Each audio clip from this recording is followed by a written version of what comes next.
And welcome back to another episode of the Baseline Bums podcast. It's your host, Rob, a.k.a. B-Ball Archives. And once again, I got the bums in the house. AJ, Adam, how are y'all doing this evening? Thank you for joining me. Rob, I got to tell you, I was doing great until I realized the hat AJ was wearing. Him and I placed a friendly wager this past week on the Cowboys-Lions game, and let's say that I sent him money in the third quarter. He bullied me into it. He finally ponied up and gave me good odds, so I would kindly request you take that hat off. No.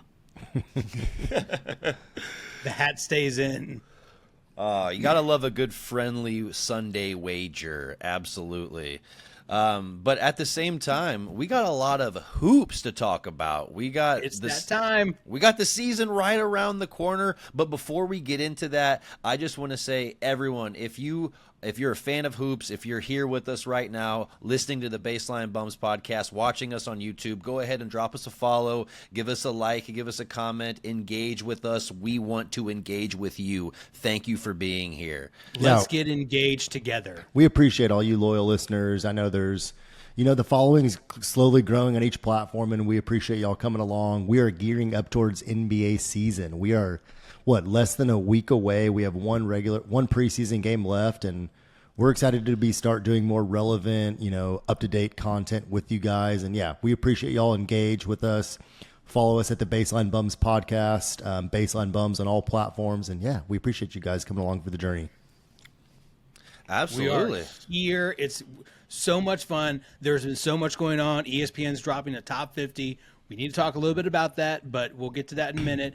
Shaq dropped one too, and I'm even more mad at Shaq. Bro. That's disgusting. And then I'm just, man, watching Wemby play basketball, watching CP3 throw oops to Wemby, watching the way that our team's playing, like, we're not hitting shots, and that's okay. It's preseason. We gotta get some time to get there. But what I'm seeing with the Spurs right now, I am excited, and I cannot wait to see it live and in person, and when the games matter the most in the regular season, which starts on Tuesday. Yes. Let's go. Absolutely. So let's dive into some predictions right away. When I'm thinking about awards and awards that mean the most, obviously that's the MVP. We're talking most valuable player over here. Adam, I'm coming at you right now. Who do you think is winning the MVP this season?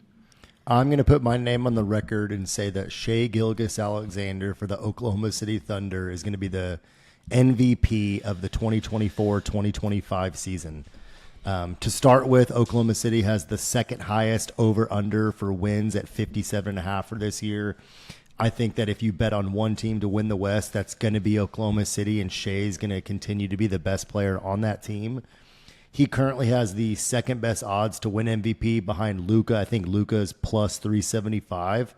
But I think so much about the MVP of the NBA is a team award. You've got to be the best player on at least one of the best teams in the league. I think there's voter fatigue with Jokic. I just don't see them giving it to him for the fourth time in 5 years. And I think we need new blood. And I think between SGA and Luka, I just envision OKC being the better team, and I envision him pulling it down.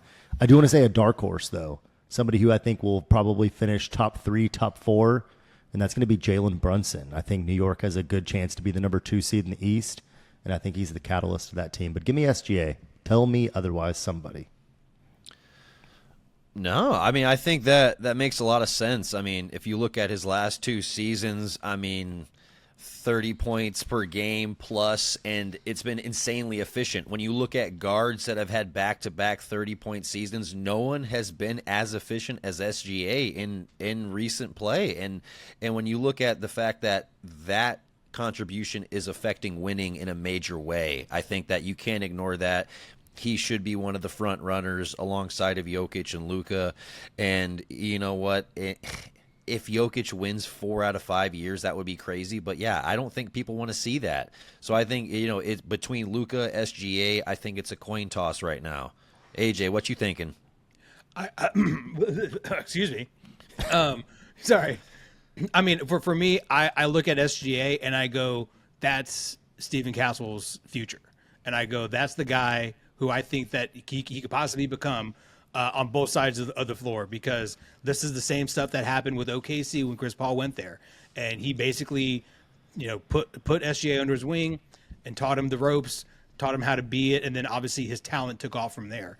So if Castle, he's kind of like future Castle, so I kind of feel like that would be really cool to see. But for me, I got Luka if he can stay healthy. I think Luka is just he's due. I think he should have won last year and possibly the year before. I think he's in that top tier. If the Mavs end up winning the West or finishing the top 3 or 4, I think he has a really strong case for that. So it really just depends, though, if he stays healthy. So that's my pick. I got Luka. I think I picked Luka last year too. So I think it's just a matter of now that they have a really good team around him. They're going to be good this year. Just what's Klay Thompson going to be? Hopefully he doesn't go 0 for again in a real game.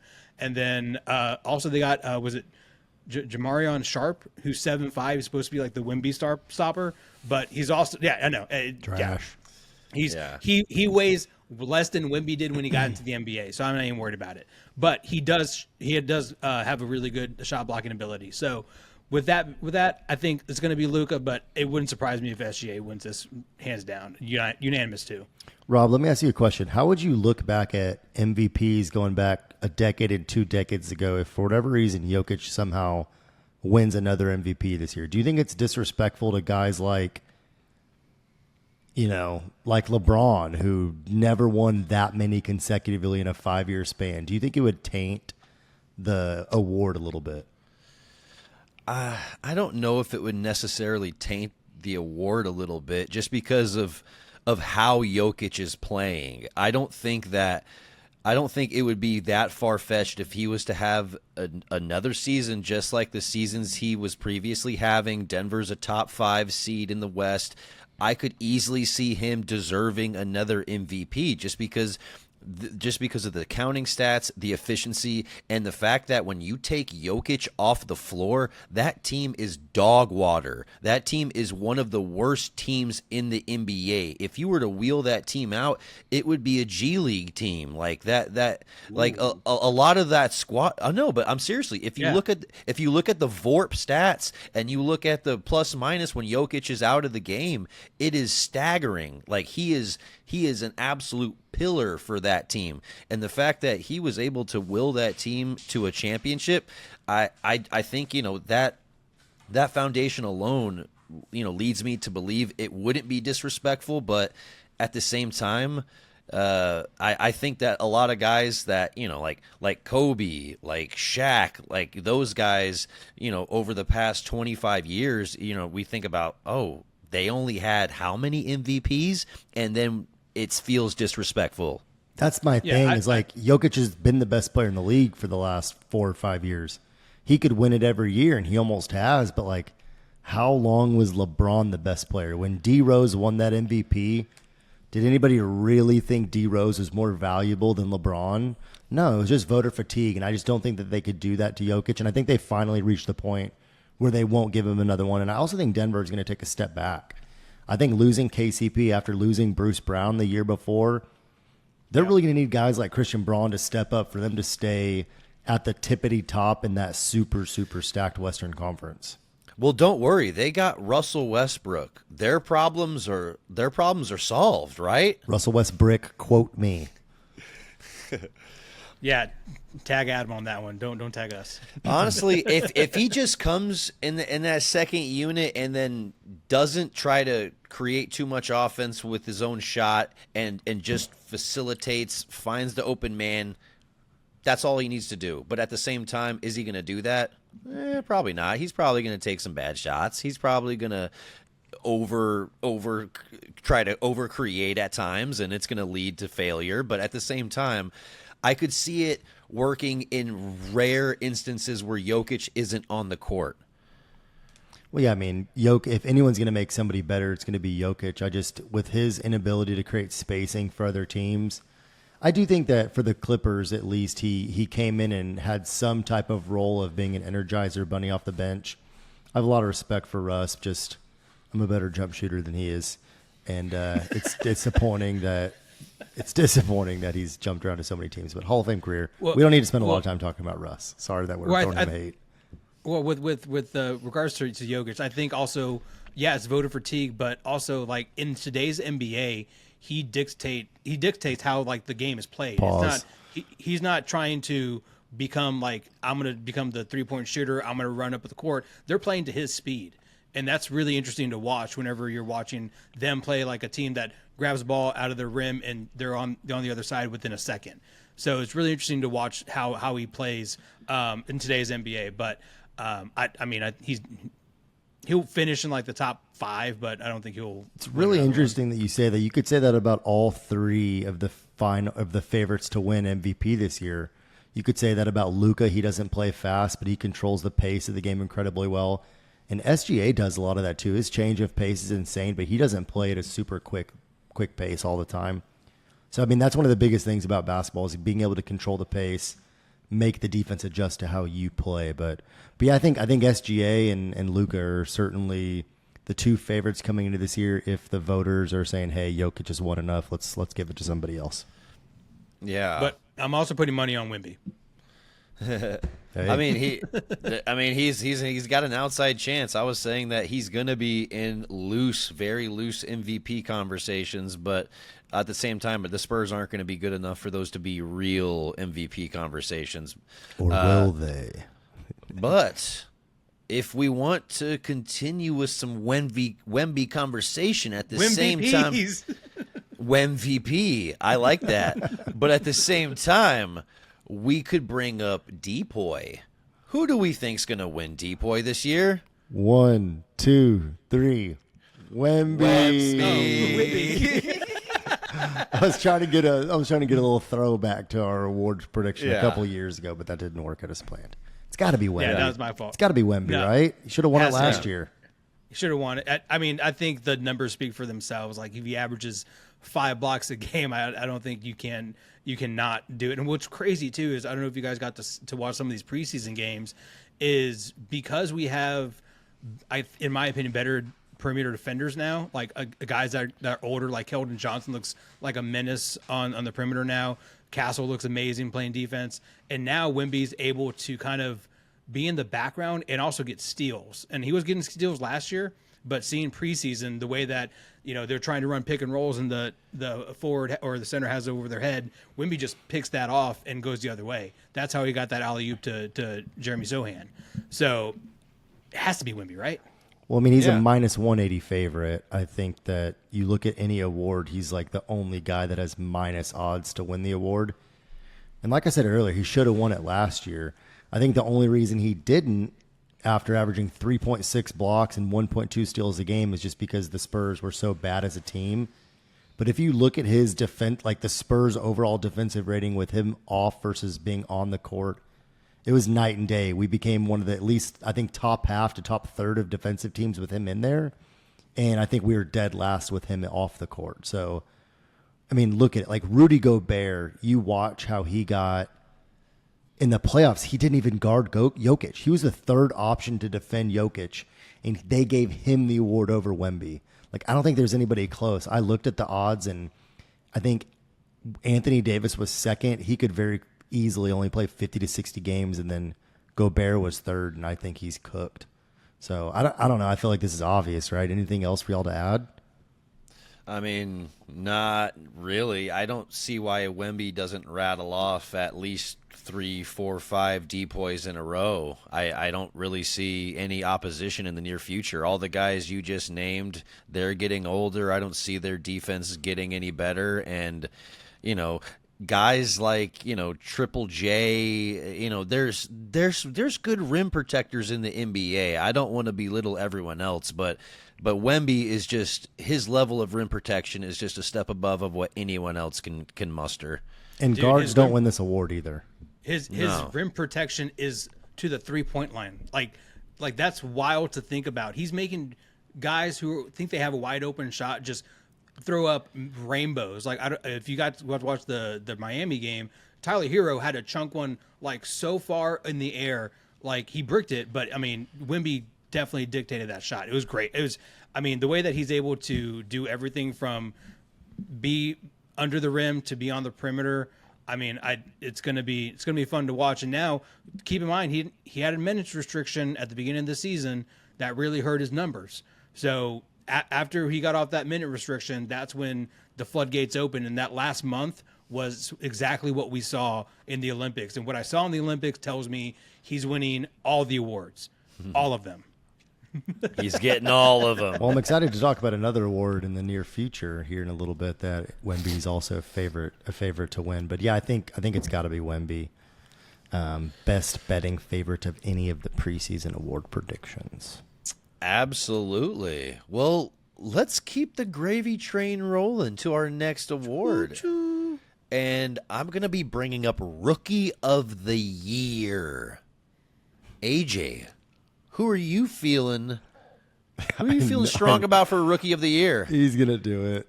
Yeah, what I've been hearing amongst the analysts that get paid to have these conversations is that the Spurs drafted the best player in the draft, and I think Castle is going to win Rookie of the Year because I also believe that Chris Paul is going to play a lot of games, but he's not going to play all the games, and that leaves a lot of room for him to get some minutes.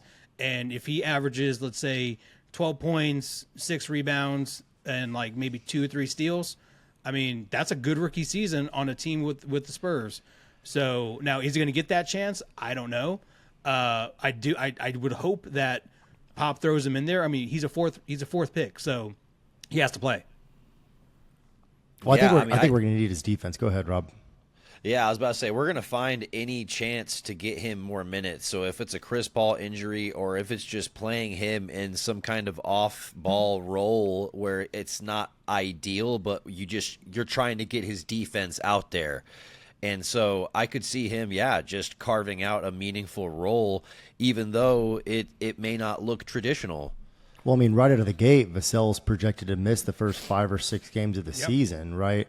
I think the one thing keeping Castle from getting that Rookie of the Year award is just we do have a lot of bodies that can play the 1, 2, and the 3. And I don't know that he's going to get as much – I don't think he's going to have as high of a usage rate as some of these other guys on a per-minute basis. The guy that I look at that I feel like is going to be Rookie of the Year, if he continues to play how he has in the preseason and even the Summer League, is Zach Edey. And he's currently the betting odds favorite in Vegas. He has put up some insane games at an insane clip. His last game, he went 10 for 15 from the field, put up 23 and 9 in like 20 minutes. And it's crazy because so many people saw him dominate in college, but they said, you know what, he's not going to transition to the NBA game. And he's done just that so far. He's an absolute force offensively. And I think as long as he doesn't get exposed in defensive pick and rolls and, he's able to stay on the court and not get beat that way, he could put up some insane numbers at a highly efficient rate. He's also going to be a guy that could get a shot to 2 shot blocks a game. I think he's got to be the favorite. I like Castle, and I think his upside is a lot higher than Edey's in the long term. But I think that he's going to have a higher usage rate, especially offensively. And I feel like those offensive numbers are really what pops. And what Castle is best at right now is going to be a man-to-man defender. And I'm excited to see him right out of the gate guard Luka game 1. Pumped to see that. Where as long as Edey stays away from Ja Morant off the court, I think he'll be okay. That pick and roll is going to be nasty. Zach Edey is going to be one of the fiercest screen setters in the NBA. Trying to get around one of those screens is going to be ridiculous. And to think that even if you get stalled by a half second, that's a half second that Ja Morant has to get to the basket. He just needs a blink of an eye and he's gone. And so to me, that's going to be incredibly dynamic.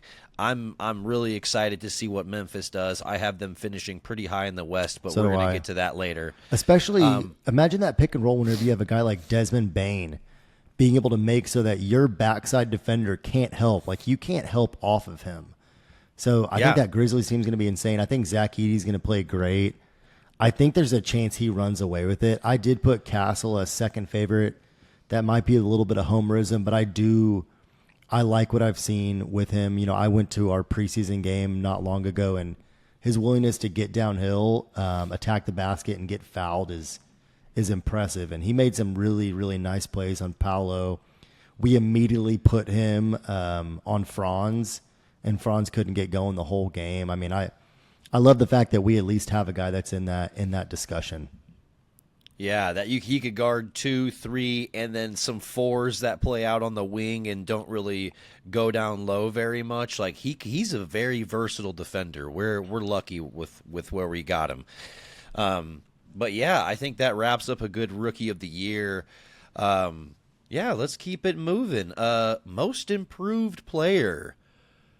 How are we feeling about Most Improved Player? I think this is one of the ones that's kind of up in the air. There's always a large group of guys where everyone's really high on them. But Adam, when you're thinking about guys that are improving and are looking to have a big breakout season, who are you looking at?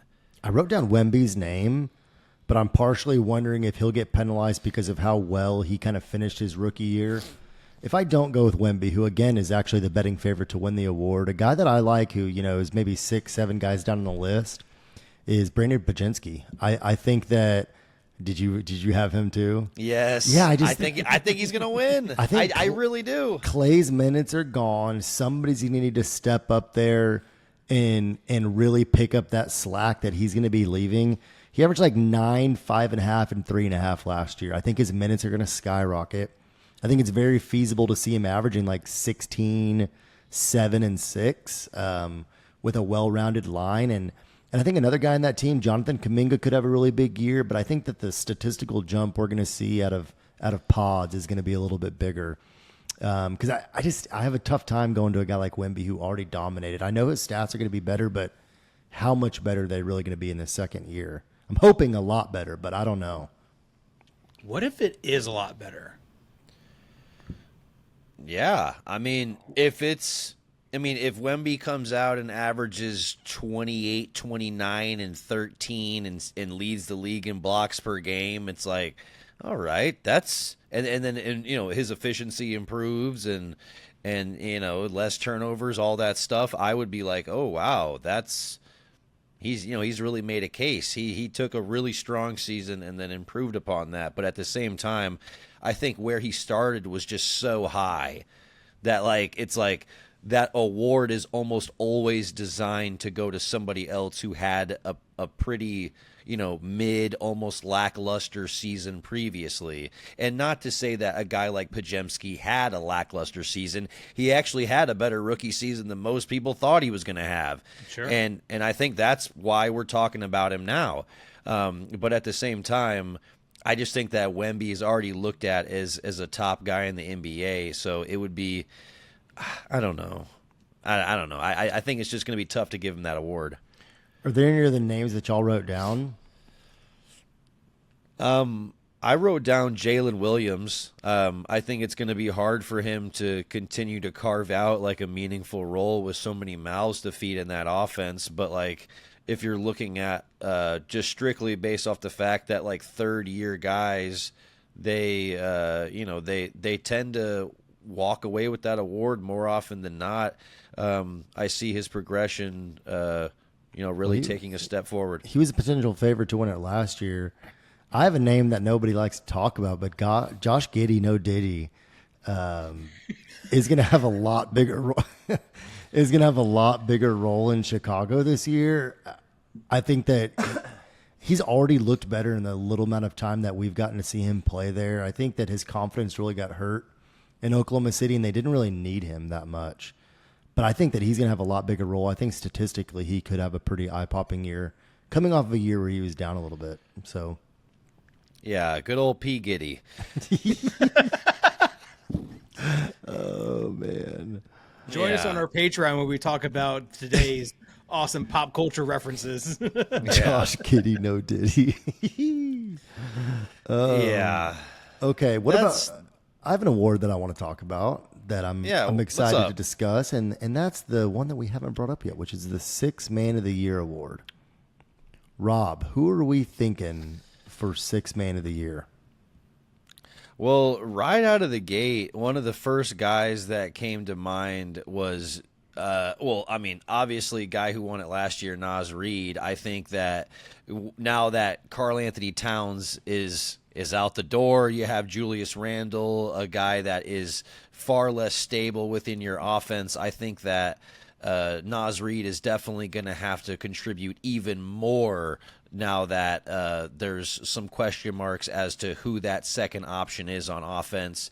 But also another guy that the T-Wolves just got, Dante DiVincenzo. I think that And I wrote down two names, and those are both of them. honestly, like, I think that he's going to be a firecracker off the bench. Easily see him scoring 15, 16 plus a game, really providing a lot of efficiency, which is where they kind of struggled off the bench. So I think he's going to be exactly what they need. And just seeing his chemistry alongside of Ant already in the preseason, oh my gosh, they're going to feed off of each other, rile each other up, and they're going to be straight menaces out there. That's going to be a fun duo to watch right there. I'll tell you the problem I have with both of those names is that they're the two guys I wrote down, but I think both of them should be starting for Minnesota. I think that their best lineup throughout the year will be with both of those guys on the court. I think Rudy Gobert, I think Nas Reed is better. I think he's almost at this point where he's as good of a defender as Rudy. And I think that you need DiVincenzo's shooting in that lineup.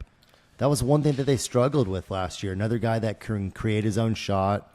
He's going to draw so much attention on his jump shooting that he's going to be able to be a secondary facilitator for them. I think both those guys should start for him. I think one of them somehow will end up starting for them. Well, it's not Nas Reed or Rudy Gobert, because you got to remember Julius Randle. I mean, you just sent away Cat for Julius Randle. What, is Julius Randle not going to start? I don't think he should. Really? Yeah, 100%. You just traded away Cat, and then Julius Randle was the big player, the big haul from that. I don't think he was the big haul from that. I think DiVincenzo was the big haul from that, personally. Not financially. Well, yeah, I mean, yes, DiVincenzo's on a really cheap contract, but I think in terms of who Minnesota values more and who they're more eager to keep a part of that organization is DiVincenzo. I mean, AJ highlighted an episode ago, I think, that we didn't see Julius Randle play in a preseason game until this last game. I think that he's a guy that's on the block. I think he has, after this year, he has a player option that he may or may not pick up, I think, in the mid to upper 20s. But I just don't see Julius Randle fitting in with the flow of an offense. I think he'd be more impactful being the focal point of their offense whenever maybe, staggering his minutes with Anthony Edwards and just letting him go to work and be that sixth man who can dominate the ball, because he's not a guy that flows. He holds the ball, he dribbles it, he takes his time getting into a shot. And I think that's what a six man is. I don't think that he can be I don't think that he should be the focal point of that offense. I think spacing it, playing faster is what they should do. And I think DiVincenzo should be starting over them. And I think that maybe they should play Nas Reed at the 4. Really, I'd prefer Nas to play at the 5, Gobert come off the bench. But I don't know. I don't think that's what they're going to do. I think that they're going to have a tough time sitting Randle, but I think that that's what they should do. At least sitting him or sitting Gobert, one of the two. I don't think Nas Reed should be coming off the bench anymore. Right. I just think that how much you traded away, whether it's Gobert or Julius Randle, I don't think that you can justify sending either one of them to the bench. And I mean, it's just going to be that's going to be tough, especially, Nas Reed just came off of winning Sixth Man of the Year, and that's looked at as a success. So why would you want to mess with that potential success? But I see where your head's at. If I'm the coach, I'm trying to get Nas Reed more minutes, period. Yeah. Is it Julius Randle, or is it like the Knicks kind of crazy dysfunction and stuff like that until Jalen Brunson got there and it kind of put everyone in order? Like, I feel like a lot of it is just kind of the system he was in. He was required to do a whole lot more. I mean, he didn't have any help until Jalen Brunson got there. I don't think there's anything wrong with Julius Randle. I view him very similarly to how I view a guy like DeMar DeRozan, who can be number one options on a team, but he's never going to be the number one option on the best team in the NBA. And whenever you have a guy like Anthony Edwards on your team who should be taking a lot of shots, and you can have a guy like DiVincenzo playing off ball, I would rather a guy like that be in my lineup. I don't know. I've never been a big Julius Randle guy. I think that he sometimes has a bad attitude. I don't think it's ever been a problem with him. He's a good player, but I don't think he's a championship level player. I really don't ever see him winning one. And I think the only reason we're viewing him as a big prize in that deal is because his contract's almost up. Cat was under contract for a long time, and DiVincenzo's getting paid pennies for how good he is. DiVincenzo needs to be playing 38 minutes a night, and I don't know. It doesn't matter how they start. I think it's going to be matter how they finish. I think you're going to see DiVincenzo in a lot more closing lineups than you see guys like Gobert or even Julius Randle. You would think. Oh yeah. Well, and that's the essence of the six-man role in itself is, let's look back at Manu Ginobili. He was never in the game at the beginning, but he was always in there at the end. You play the most meaningful minutes if you are a true good six-man. Which I never was. Yep. Thanks for asking. Thanks for asking, guys. My pick is Buddy Hield. Okay. I think him on the Warriors is going to be just as good as Klay Thompson. I think that they shoot the same percentage career-wise, 40%. Klay's at 41, so we're going to call it 40%. And looking at him, the way he's been kind of spacing that floor in the preseason, I think they're going to find ways to get him the ball. And he's definitely a catch-and-shoot kind of cat. So I got Buddy Hield, Sixth Man of the Year. Appreciate you guys asking. Hey, you could have chimed in there and brought it up. I apologize, though. I've literally been alternating who I bring up first. If you want to be all freaking salty dick about it over there, yeah, AJ, fucking panties in a bunch. All right, AJ on the spot, Coach of the Year. Who you got? Oh, I got nothing. Not prepared with this. There we go. Thanks for that contribution. Don't even ask me because I'm not entirely prepared on this topic either. To be honest with you, I want to know what Rob Moore is thinking about for Coach of the Year, and by the time you finish your answer, I'll have come up with a better one. Maybe. I mean, it's got to be Mark Daigneault for sure, Coach of the OKC Thunder, without a doubt. Just hearing the way the players talk about him, they literally don't call him like Coach Daigneault. They literally just call him Mark. They're like, oh yeah, Mark's cool. Mark's chill with us. And it's like, dude, that kind of organization right there, that feels like they're talking about a friend. That feels like they're talking about somebody that they would casually hang out with. And that to me feels like he's created an environment that the players want to be there. It's a small market. It's a small-time team. But at the end of the day, the guys have bought into that system. And I think, that to me, that's the Coach of the Year right there. Even if Missoula is just coming off of a championship, I think it's Daigneault. I mean, it's pretty rare. Sorry, go ahead, AJ. How long does that last for? I get it's great to have a great environment like that. Everyone wants to come to work. But whenever it comes down to people getting paid and moves being made, at what point does that fun become the business side and it doesn't become fun anymore? I think that kind of opens yourself up to a potential really bad breakup. I'm not going to say it's happening now, but at some point it very well could. Well, I mean, they're about to have close to 60 wins this year. This is a regular season award, and I think that he's a pretty safe pick to win it. Just based on what we're expecting them to do. It's very rare that coaches win back-to-back. It's happened. I think maybe Spoelstra's done it. I think Pop has done it. But there's not many guys that have done that. I think a name that could do it this year would be Tom Thibodeau, honestly. I think the Knicks could – I think that they have a chance to be the number one seed in the East if they look as good as I think they have the potential to be, especially with Boston and them kind of – having injuries, to Porzingis. He's not going to be playing for a while. I think there's a chance the Knicks come out and are the number one seed in the East. And it could be just, hey, I'm a good coach on one of the best teams in the league. We had a great regular season. I do think you're right, Rob. I think that he is going to win it. But if there's another guy up there that can do it, I do think it's Tom Thibodeau. I'm going to say one name that it's on nobody's radar at all. But I'm just wondering if this team has it in them to make a bounce-back season. That's going to be Doc Rivers with the Bucks. And this could be an ice-cold take. I know, but I know the look on your face. But I think Damian Lillard's going to be coming into this year with in way better shape They made some good offseason moves. I think that they did get better, and they still have arguably the second best player in the planet. If the Bucks are somehow the 2 or the 3 seed in the East, is Doc Rivers not going to be in contention for this award? Is he really? No.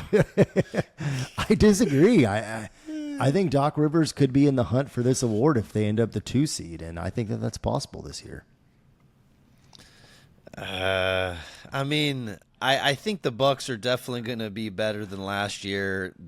It's not going to take a long time for Dame and Giannis to gel together, but at the same time, I don't think that's going to be because of Doc Rivers' coaching. I think he inherited this situation, and I think like most situations, he's just trying to steer the ship and trying to do the best he can. And I think that we've seen him coast off of 08 for far too long, and I'm tired of people calling Doc Rivers an elite head coach. He's a decent head coach. I don't know if he's elite, but I don't view this award. I view this the NBA is a players' league, and we have one of the best coaches in the NBA in the history of the NBA. But would he be considered that without Tim Duncan? I'm sorry. I love you, Pop. I do, but you're not an all-time great without Tim Duncan. This is a players' league. AJ's disappointed over here, but it's the fucking truth. Dude, I'm just saying we've seen role players go to other teams and just disappear within a year or two. Like guys left the Spurs and their career dipped, but their bank accounts went up. Like Jonathan Simmons, what do you do with the Magic? You've got to find a way to bring up Jonathan Simmons every podcast. What did Gary Neal do with the Bucks? Nothing. Like literally, these guys go and disappear. And the only reason they were relevant, dude, Danny Green, thank you for retiring. You've been great. Played great for the Lakers, so watch it before you say that he didn't play well elsewhere. He won with the Raptors and won with the Lakers, but he wasn't the same guy that he was with the Spurs. Like he wasn't dominating the championship games. So like, I mean, I get what you're saying. Tim Duncan's a great player, but I mean, I still think Pop would have figured out how to get the best out of everyone. I'm just saying he wouldn't be an all-time great without Duncan, and you can't. That's just the truth. All-time great coaches are defined by the amount of championships that they win. It's just the truth, and we're not winning all those ships without Duncan. But this wasn't meant for me to be a shit on Greg Popovich. This was just an example to say, hey. But it turned into that. It did turn into that. Yeah. I'm sorry, Pop. You know, maybe how boisterous you are about other things is getting in my head. But this is a players' league, and I think if there's one team that could surprise everybody this year, and you pick a team that doesn't have the best odds to even win it all this year, I think that's the Bucks. We haven't seen them healthy in the last 2 playoffs. What happens if Giannis is healthy either of the last 2 years? I mean, the Celtics still don't have anyone that could guard him. I think that he could still give them problems. What if Kevin Durant's shoe was like a half a size smaller? We wouldn't be talking about the Bucks right now. I don't know. So that's all I'm saying. I'm not saying he's going to win the award. I'm just saying he's a dark horse. Let's see how good I'm putting much of my piggy bank on the Bucks to make some noise this year. I think that they're being forgotten about and slept on. Yeah. Okay. But I was like, no, they are not. 1, 2, 3 Bucks. Okay. I see ya. Okay. Do you guys think you think JJ Redick's gonna? What do you think is gonna happen first? JJ Redick gets fired, or JJ Redick wins a Coach of the Year title? Fired. Bad. Oh, easily fired. Like, yeah, there's no Lakers coach that's going to win Coach of the Year in the foreseeable future. Like, they're destined to go to Midlandia and just be mid as fuck. What's more likely, Bronny Rookie of the Year or JJ Redick Coach of the Year? I think Redick Coach. I was going to say Bronny Rookie of the Year, to be brutally honest. Yeah, because all LeBron's going to do is text all those reporters and be like, vote for Bronny, or I'm not going to be talking to you ever again. His preseason stats have been pretty impressive. Yeah, his plus minus is through the roof. Worst in the NBA, right? Yeah. And I think he's like 1 for 16 or worse. It's bad. Yeah, but he's tied with Alex Sarr. But yeah, let's give him that 3-year, like $9 million contract that he really fucking deserved. Welcome to our regular episode shit on Bronny section of the podcast, boys. We should get theme music for it. Yeah. Well, honestly, I felt bad whenever he was at USC and we were shitting on him. But at the same time, he's a professional athlete. He's with the Los Angeles Lakers. We can shit on this guy. Well, who's their G League team? Because that's who he's probably going to be with more. Yeah, but the Lakers are paying him the money. like the something Bay or some Oh, yeah. South. I don't know. Okay, Rob, you were very impressive. I don't know if AJ did as well, but you might have even prepared a name for Executive of the Year. I did not. So if you want to give a shout out to an NBA executive, by all means, take the opportunity to do so. Definitely Leon Rose. He brought in Kat and Mikal Bridges over the last few months. I think both of those guys are going to be absolutely monumental. Those are two pieces that take you from you may be like a fourth, fifth seed in the East to like you may win the East. You're going to compete with the team that just won the championship and fight them for the top spot in the East. And you have a realistic shot at doing that because of moves that you made in the last few months. So shout out to Leon Rose. He was like, no future picks are safe. We're all fucking in. But I think that if you were to go all in, they did it in a pretty smart way. Like I don't think that they overextended themselves as much as like Brooklyn bringing in like KG and Paul Pierce, or like you could literally name any organization that brought in aging superstars, and I don't think that their core is a lot younger, and they should be good for a long time, to where the majority of the first round picks they traded away are going to be towards the bottom of the first round. But like they gave up, in my mind, too much for Mikal Bridges. Genuinely, that's a lot. I mean, I don't think so, because we haven't seen the fruits of that deal yet. So I think that there's a potential that if they end up making consecutive Eastern Conference Finals, that leads to a Finals appearance, and then 3, 4, 5 years down the road that leads to a ring. I think we're gonna look back on these moves and be like, all right, that was some chess. Well, they had to go all in. Kind of like the Spurs trading away Kawhi Leonard. I mean, we're looking back on it now going, that was a really good move now. I mean, now that we know that Kawhi's not going to play for the foreseeable future, I mean, he's out indefinitely. So, now the Spurs are looking back, and we got Wemby. We're on the up and up. We had to go through a couple of tough years, but I mean, outside of the Raptors, who basically had everything, he hasn't done anything for the Clippers. Like, I can't name one thing he's done for the Clippers. Warm up some bench seats with his inability to fucking suit up. And now he's out indefinitely. There was a news report that came out, I think today or yesterday, that said he is out indefinitely with knee. What was the wording? Must be an echo in here. It was like knee maintenance, knee tendonitis, knee something pussy sounding. I think they call it fragile. Yeah. Yeah, I mean that's just going to be maintenance for the rest of his career. I mean, teams are calling for him to retire. I mean, people are. Charles Barkley, a lot of people are saying you just needed to hang him up. I mean, you're not playing; you're just bleeding money. Yeah, he's going to keep robbing organizations at this point.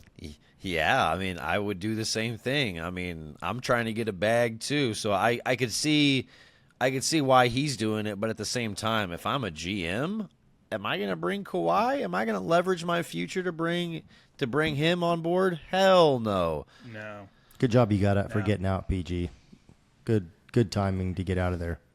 Yeah, well, and to AJ's point earlier, like if we were to hitch our wagon to Kawhi for even longer than 2018, and we were to, maybe mess up the potential of getting somebody like Wemby in the future, that would have been catastrophic. So I think, the silver lining's there. That was a good point. But yeah, absolutely. Yeah, I think we pretty much touched on all the awards. I mean, there's some other ones, but, I do think Brian Wright's going to win an Executive of the Year award at some point here in the next 3 to 5 years. I would say he's definitely going to.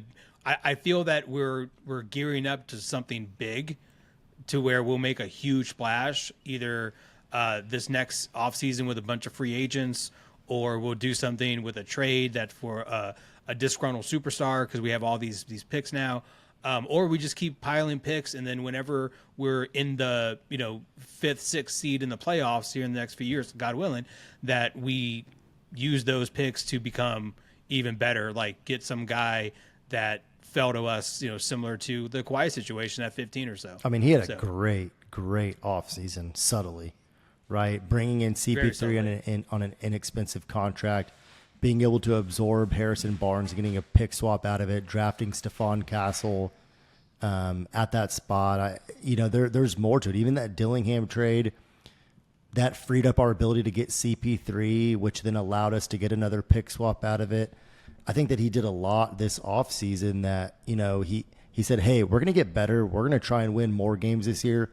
But no matter what we do, we're not winning a championship. So let's improve, but let's also stockpile assets for the future. I do think he's building something. And this offseason was one of the most subtle victories for the Spurs and how they went about doing it. So I think he did like A+ genuinely for this offseason. Oh, yeah. Facts. Absolutely. I agree. I think he will win one of these awards at some point, especially when we're making moves for a bigger name here in the future. But yeah, how are y'all feeling about awards, guys? I'm feeling good about it. Feeling Are great. we feeling awarded? Yes. I'm definitely going to be placing some future bets here pretty soon on these topics. I'm going to mortgage Yes.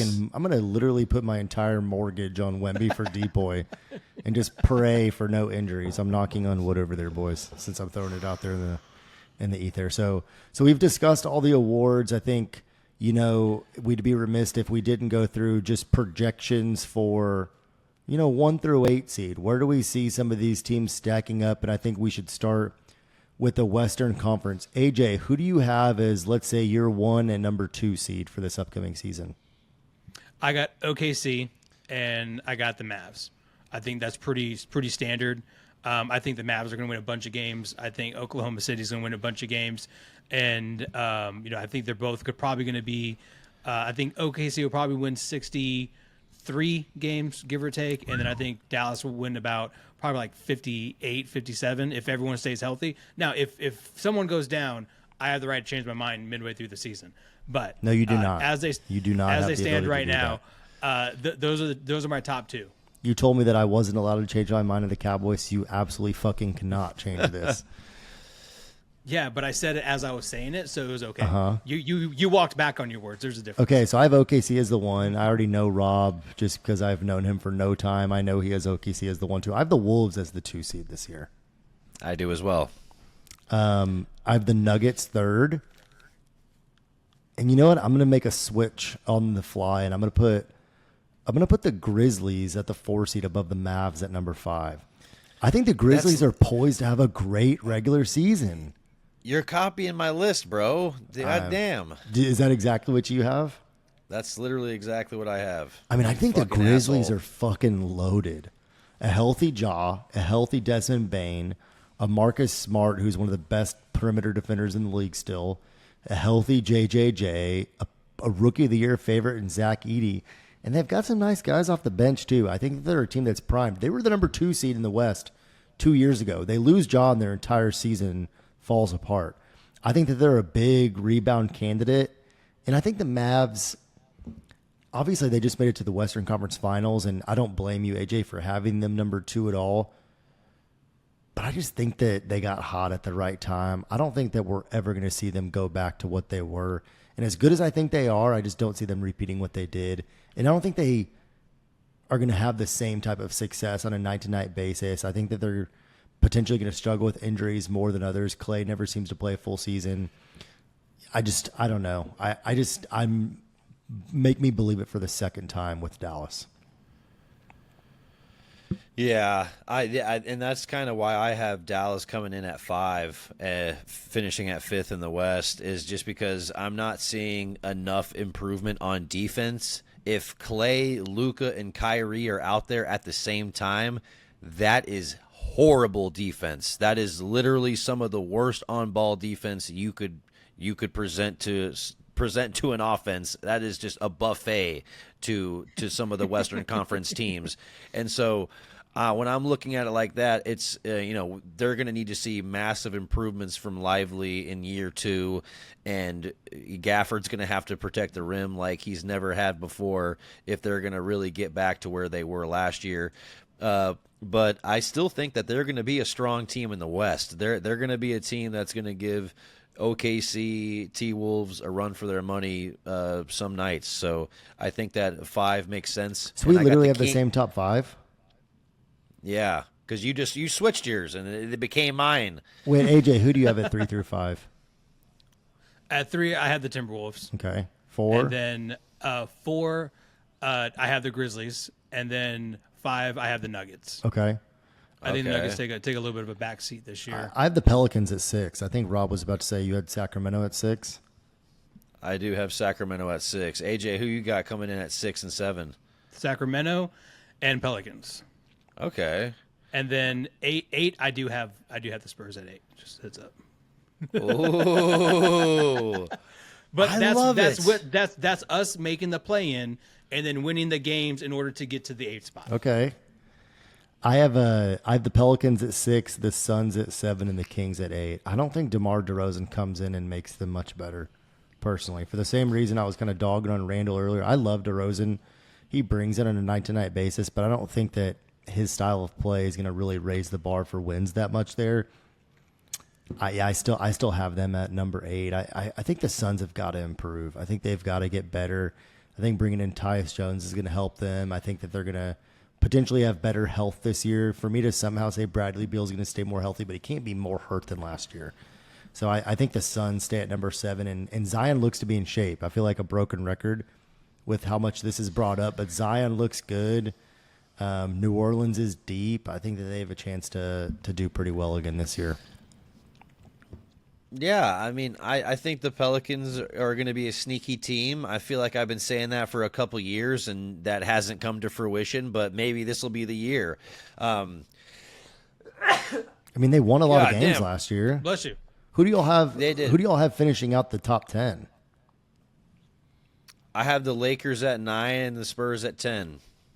Wow, I love it. Yeah, I have the Lakers at 9. I have the Warriors at 10. They're 5-0 in the preseason.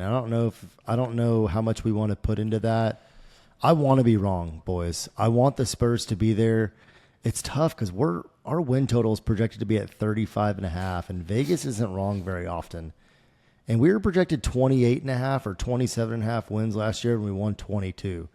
So maybe I just don't want to be hurt. I don't want my. But the asterisk, Adam, is Wemby wasn't playing any minutes in the beginning of the I season. don't want my heart broken, AJ. If I say that we're only going to win 33 games and we win 42, I'm going to have a full-on robot chubby down there, okay? So maybe I want them to under-promise to me and over-deliver. I don't want to be heartbroken, brother. Is that too much to say? I have the Suns and Rockets finishing that out, by the way. Okay. But I don't see the Lakers. I don't see the Clippers. I think the Warriors are going to take a step back. I don't know if they're able to score as many points as they used to. I just feel that they're kind of smaller now. But I mean, dude, you got to look at our team this year and go, like, if we can put it together and we can make shots when we're open, which I'm thinking we can, and then we get Vassell, let's say, a third of the way into the season. I mean, I think we need him sooner. That's one thing that I'm worried about. I wish that we had our full lineup right out of the gate to begin the year. I really do. Yeah, I mean that would be ideal, but I mean, I think we're gonna have enough of our pieces together. We're gonna gel, get the ball rolling, and then, we already know he's not a completely stable player. He gets injured, he gets banged up. Like, that's not new for Devin Vassell. We just need to be making sure that we're following what Pop and what CP3 on the court are making happen. So I'm worried about Julian Champagnie being the best shooter in our starting lineup. And he's shooting the ball well, but I'm worried with him being like one of our he's arguably our number 2 scoring option. That's how it's been in a couple preseason games. He's been like the second scoring option in our starting lineup. Dude, that green light is going to turn to a yellow light at best when that turns to the regular season. Julian Champagnie is not going to have double-digit shooting games as regularly as the preseason. Like, we're going to be feeding the ball to Wemby, and that's how it's going to go. And if Wemby kicks back out to him, you better hit it. But at the same time, I don't want to see 15 shots from Champagnie. I don't want to see it either, but I want you to clip this, and we're gonna look back at who shot the most shots for us after 5 games, and he will be top 3 or 4. and that's what scares me early season. Just does. Well, yeah. I mean, I'm not saying he won't be top 3 or 4, but if he's number 1, that's the issue. We're fucked. Yeah, and I think there's context to it as well. If Victor's getting collapsed on and we're kicking the ball to Julian Champagny for an open 3, I don't hate that one bit. But if it's him taking too many dribbles trying to create his own shot, then we're fucked. But I think we're all forgetting the X factor of our team. He is the core, the nucleus, the heartbeat, the energy. I already know who you're saying. You know who it is, Adam. Mamu. Mamu, baby. We are back. He looks great, by the way. He looks big. He looks lean. I think just him playing in the offseason, him and Wemby are like best buddies. They play Legos together and stuff. It's adorable. So I'm super excited for Mamu to come in and hit some shots, grab some rebounds, and play that stretch 4. And hopefully Harrison Barnes can help him out with some of his spacing issues. He does have a sniper, though. To be honest, I'm excited. He's like the mix of like Matt Bonner and like let's see who's our other shooter. He plays defense like Matt Bonner. Yeah, sometimes. He can't. He's undersized too. He played some. Whenever we played the Magic in the preseason, he played some 5 and was just getting absolutely abused on the glass. I don't know if he just has short arms or what, but he's a really great shooter. He strokes Very that good thing, shooter. but at the same time, damn, like I wish he could guard bigs a little bit better. Otherwise, we'd be playing him a lot. We'd be playing him a lot of minutes. okay. Let's get on to the Eastern Conference, boys. All right, I think we summarized the West. We'll maybe finish up with a little bit of Spurs talk before the end, but I have the Celtics as the 1. I have the Knicks at the 2. I have the Bucks at the 3 and the 76ers at the 4 because I just don't think Embiid's going to be able to stay healthy enough. If I was going to switch any of that, I'd put the Knicks at the 1 and the Celtics at the 2 because of the lack of Porzingis. But that's who I have as my top 4. What about you guys? Who are you rocking, AJ? I have the same top 3, but my 4 is I'm coming out with a little bit of a curveball, and I got the Orlando Magic. I thought that's what you were going to say. Ooh, interesting. I think Balo Banchero is a hooper. I think they got a great team around him. Fonz is fun to watch. I mean, if they can win 47 games last year, they can win another 47 games this year. It's going to be a hell of a lot harder, that's for sure. But I do like the Magic, and it's always a magical time when you're in Orlando. I do think KCP was a big get for them. I have them as my 5. Rob, who do you have at the top? Yeah, I got Celtics, Knicks, Bucks. I think we're all in agreement on the top 3. But then I'm going Cleveland at 4. Okay. I'm taking the Cavs at 4.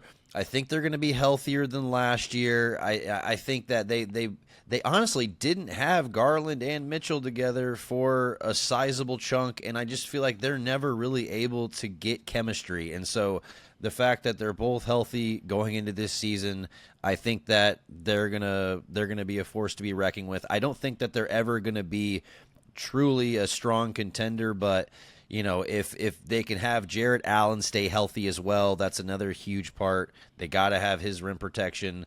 I'm still waiting for Mobley to take that jump, even though I don't know if he ever truly will take that star type of jump. I still feel like they're a really solid team, and I think that they could end up at 4, especially if the 76ers are banged up and Paul George is hyperextending his knee.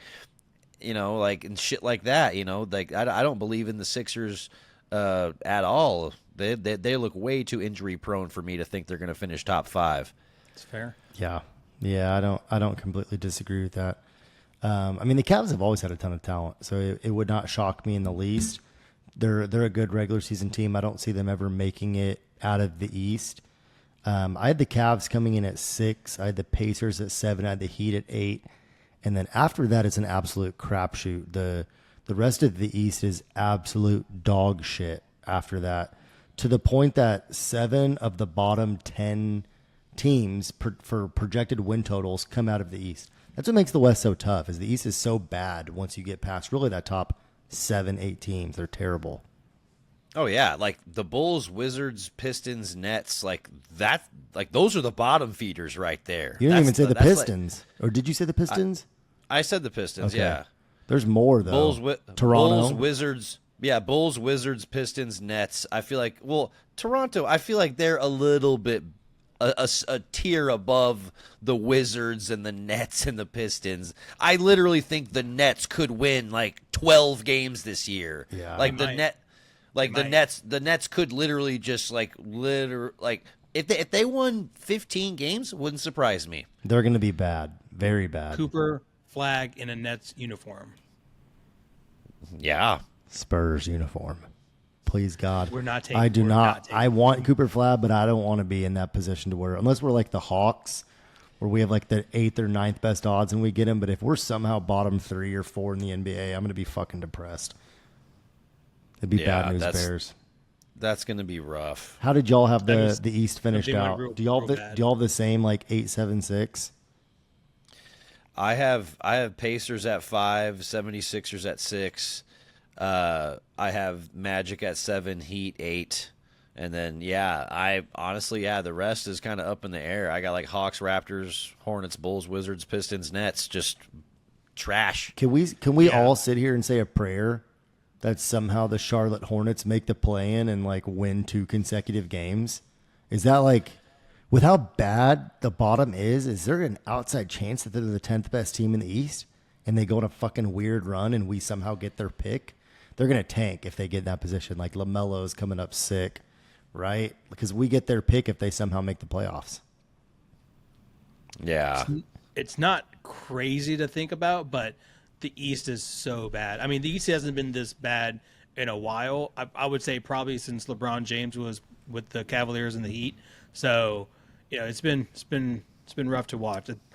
I just don't understand how you can have a franchise be bottom feeders for so long and just like still have fans and the ability to sell tickets to regular season games. Oh, I'm a Cowboys fan. We haven't had a chance of winning a Super Bowl in a long That's fair. time, and I'm still fucking loyal. Look what you're wearing. I mean, you suffered through fucking dog A shit lot. teams for a while, and here you are. Yeah, Dan Campbell won like one game his first year, so Yeah. you're right. But what I'm saying is like, man, like the Wizards are never going to get out of the. I mean, the best they had was when Gilbert Arenas was there before he took guns to the arena. So like I'm just looking at these teams. I'm going, what is there hope? I mean, like as Spurs fans, we're insanely lucky that we got generational talents three times in first picks. They've had so many first top 5 picks, and they've just whiffed on everything. They're Like, really it's- bad. It's rough. It's rough. Well, they got Kwame Brown. Like I remember when the Wizards picked Jan Vesley. And I was like, oh, this is what they're doing. This is what they're doing out here. Koulibaly. They're literally. I don't think Koulibaly is going to be a bad player. I think he's going to be a serviceable role player. But the Wizards he don't gets off need Wizards. serviceable role player. They need somebody right now that can make an impact, and they don't have Their that. best players, Kyle Kuzma. Ew. Gosh. They are cooked. Yeah, the East is chalked. Let's all have a moment of silence. Bow our heads in prayer that somehow LaMelo Ball is wins Most Improved Player, and they MVP. make the playoffs. Let's just all say a prayer to sweet baby Jesus that happens, and we end up with 3 first-round picks. Furthermore, not only do we want the Hornets to be the 10 and make it in, you know who we want to be the 8 and somehow make it in? That's going to be the Chicago Bulls. Can we just get both of those guys somehow making the playoffs and we get both their first-round picks? That would get me sucked right hard right now. Jeez. Yeah. Oh, yeah. And we want that to happen. Yeah, there we go. Okay. So do y'all have anything more about East predictions 1 through 8 before we maybe wrap it up with a little Spurs over/under or some predictions for this season? I can't believe that none of us picked the Lakers to make the playoffs. I have them. I think I predicted them to make the playoffs. I have them as the 9. I didn't put whether or not I'd put them in the playoffs. I was just like seeding. They might make it in, but I don't know. It's difficult to say. It's like a 2-game tournament. I have them making the play in, but then probably losing. I think that checks out with how I rank them in the hierarchy in the West. I mean, they're not making out of round one. Even if they make it, it doesn't matter. Right. Yeah, they're going to get destroyed by the Nuggets again. You think Bronny has more? Do you think Bronny plays more than 15 minutes per game? No. For the G League? He's saying for the NBA, for the Lakers. I mean, I feel like LeBron's going to give JJ that look, like, get my son in, and he like gets in the game, and obviously for moments at a time. He is awful. He is terrible at basketball. He'll play a solid 25 minutes a game for Real Madrid. Like, he's not good. I don't think he would make Real Madrid's team, dog. The scariest thing for he would. The scariest thing for Bronny is once he plays the G League, he's not even going to be that good in the G League. He's going to have terrible field goal percentage. He's not going to have good stats. I think that's the biggest reason why they wouldn't put him there is because all the shit he would get for not even being a good G League player. Genuinely. I need to stop shitting on Bronny. I constantly stay taking dumps on that kid. Yeah. Okay, Spurs. Let's wrap it up with some Spurs. We've been having a long episode delivering fire content for our peeps that are still listening. We appreciate y'all, by the way. Follow us, Baseline Bumps Podcast. Okay. The Vegas odds for Spurs win total is 35.5. I already know AJ's predicting us to win 60 games this year. I know AJ is going over. Rob, are we going over 35.5? I think based on your seeding of us in the West, you're saying yes to that, correct? I am saying yes to that. I think that it'll be borderline 40. I think that there's a chance we could go 500. I would love that. I think that the Spurs, there's an outside chance we stay healthy and people gel sooner rather than later. We get Vassell back. Keldon looks like he's rejuvenated on defense and ready to contribute on offense. I think that what I'm seeing could potentially be a small nucleus of that lightning in a bottle. And I think that we could surprise some teams, and I think that's best case scenario. But I honestly don't see us winning less than the Vegas odds. I don't see us losing more than 45 games. That would really surprise me. I'm going to put us right at 35 and 47. I'm going to be conservative and say we're going to go right under. That would still be a 13-win improvement over last year, which is nothing to sneeze at. Again, like I said earlier, I want to be surprised. I don't want to go in and have my heart broken and predict us to win 42 games, 41 games, and us win 30. And just, if we're in the East, give me 44 wins, honestly. But with the fact that we have to play so many of these Western Conference teams 4 times, it's not going to be easy, dude. There are very, very few games that are just gimmies for us. Yeah, it's not going to be easy, but we did sweep the Suns last year, and we were dog water. So, I mean, we got better, and I think we're gonna beat the teams. I think we'll split up with a lot of the teams that we play. I don't think we're gonna get really swept or 3-1 by many teams. We might get by the top tier, but I think we're gonna be very competitive in all these games. And I just feel that over the offseason, Wemby's brain clicked, and I think he's locked in, especially the way that he's been coming out and saying that these people don't work as hard as me kind of stuff. I mean, that's the kind of stuff you want to hear from a sophomore player. That's for sure. I hope you're right. Yeah. I hope you're right, and I hope that I'm wrong. Especially when Wemby's being disrespected. He was ranked 31 on Shaq's list of top 50 players in the NBA. Ridiculous. That's 31. You know who's at 30? Bradley Beal. Bradley Beal. He said Bradley Beal is higher rated than Victor Wembanyama going into next season. That's embarrassing. It really is. If that's going to put a chip on his shoulder, then, what the fuck is this?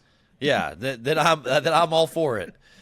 That's so embarrassing to even suggest that. That's ridiculous. Yeah. He's got Julius Randle at 25 as well. Yeah. Make it make sense. He's a hater. Yeah. He fucking made that prediction or made that comparison to Bol and just won't fucking let it go. Get fucked, Shaq. Duncan owned you. You're a bitch. Yeah. No, I know I like Shaq. I'm sorry. That was too much, but that pisses me off. It's like, oh no, like It really did. It really grinded my gears a little bit. I was like, I know Victor still has a lot to improve, and there's facets of his game that we haven't even seen yet. But to say that there's 30 players in the NBA that are better that you would rather have on your team than Victor is fucking nuts. That really is chaps my ass. Yeah, that's a fucking dog water take. I think 11's a little bit too high. And I think he should be around like the 13, 14 range. Personally, I think for what he is right now. Now at this time next year, top 5. So that's what I'm going with. At this time next year, Wemby's a top 5 player because we made the playoffs, made a little run, and we might have hoisted the Larry O'Brien Trophy at the end of the year. I mean, maybe. I don't know. I don't know. Am I crazy? But I would rather have Wemby going into next season than a lot of really, really good players. Like, am I nuts? Like, I'd rather have him going into this year than a lot of really good players.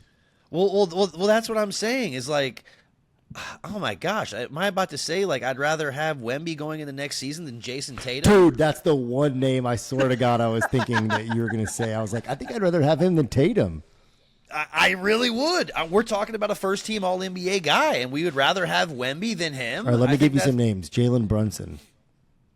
Wemby. Oh, I was wanting you to say no. Okay, Anthony Edwards. Wemby. Giannis. Giannis. Jokic. Just for next season. Jokic. Yeah, Jokic. Doug, give me Jokic. Luka. Shea. Jaylen Brown. Wemby. Okay. I'm just trying to think of guys. They're not Kevin Durant. I mean, Bronny James. Kevin Durant. I would rather have Wemby than KD going into next season. LeBron. Wemby. God, the glazing on this podcast. Dude, you're telling me you want a 40-year-old dude who got his son on the team over our generational talent who's 7'4" and blocking shots and suing people for his image and likeness. I'm just saying LeBron just won MVP of the entire fucking world in the Olympics. He looked pretty damn good. And if they didn't win the gold, you know who would have won? For the record. Where was he in the championship game? Because I saw Wemby dominating Steph Curry hitting threes. What was he doing? Yeah, that's another one. Steph Curry or Wemby? Wemby. Oh my God. I love it, boys. I want y'all to I don't know what to say. Maybe I'm a Spurs hater. I love it. Now what we're going to do is we're going to cut all this, and each guy you named is going to be a highlight of Wemby cooking them. I would love to see it. I want to be wrong, but I know Wemby's great. I just named like the 10 best players in the NBA, and y'all picked like Wemby over half of them. That's all I want to point out. Dude, go watch the gold medal game again. Go watch the gold. We were so drunk. I was about to say we were blackout. We did not watch it, but go watch it. I had to rewatch it on YouTube, like when we got back from our trip. I was blackout drunk during that. You need to watch it again because, dude, that game was impressive to watch because Wemby was like, I'm not backing down, and he did it. It took literally all these NBA Hall of Famers to bring him down. Hey AJ, real quick, do you need a napkin, buddy? Because I see some spunk dripping from your lips right now from all that glazing you've been doing. No, hey. I have to get on my knees for Wemby. The next time, you know what? Once I lose about 10 more pounds, the next episode you're going to see me do, I'm going to have a fucking Wemby Fiesta jersey on, and it'll be dripping on that myself. So. Oh, yeah. Speaking of jerseys, you see our dog shit City Edition jerseys this year? They're terrible. Again. Like, dude, if we're going to be good, like, give us the good merch. Like, when we're bad, we get the good merch. Like, what are we doing? Like, I get it. It's marketing. But, I mean, we're doing back-to-back brown and orange again. Like, get out of here. Yeah. It's looking like it's a fucking Thanksgiving Day fucking jersey. It's like, what the hell? Yeah, I'm not for that. But we do play on Christmas Day, so hopefully we get some Christmas jerseys because the ones that we had last time were dope. Yeah. Speaking of Christmas, I'm going to get my Christmas dunks. I'm going to fucking rock those with my Wemby jersey on Christmas Day. Be looking like a fucking treat. Yeah, he'd be looking like a a total douche. Well, guys, you know what I think this was? I think this was a fantastic episode. I think we got to talk about NBA predictions, awards, seeding, who we think's going to make the playoffs. I think we got to talk some Spurs ball. I think AJ got to predict a Spurs player or coach winning every award. Spurs are sweeping the awards this year. And what I'm most excited about, boys, is we are less than a week away from the start of the 2024-2025 NBA season. Let's go. And I'm excited to come back and talk about our first win whenever we go to Dallas and we get a dub on opening night. How pumped am I going to be to discuss that, huh? That'll be great. Oh, yeah. We got a lot of fun right around the corner. If you have stayed with us this long, drop us a follow, drop us a like, share some of our shit. Baseline Bums podcast. We appreciate you for being in here. That's been another great episode. Thank you for listening. It's your host, Rob, a.k.a. B-Ball Archives. I have had the bums with me, AJ and Adam, as always. They've been killing it. And as always, it is Go. Spurs. Go. We would like to dedicate this episode to Tim Duncan,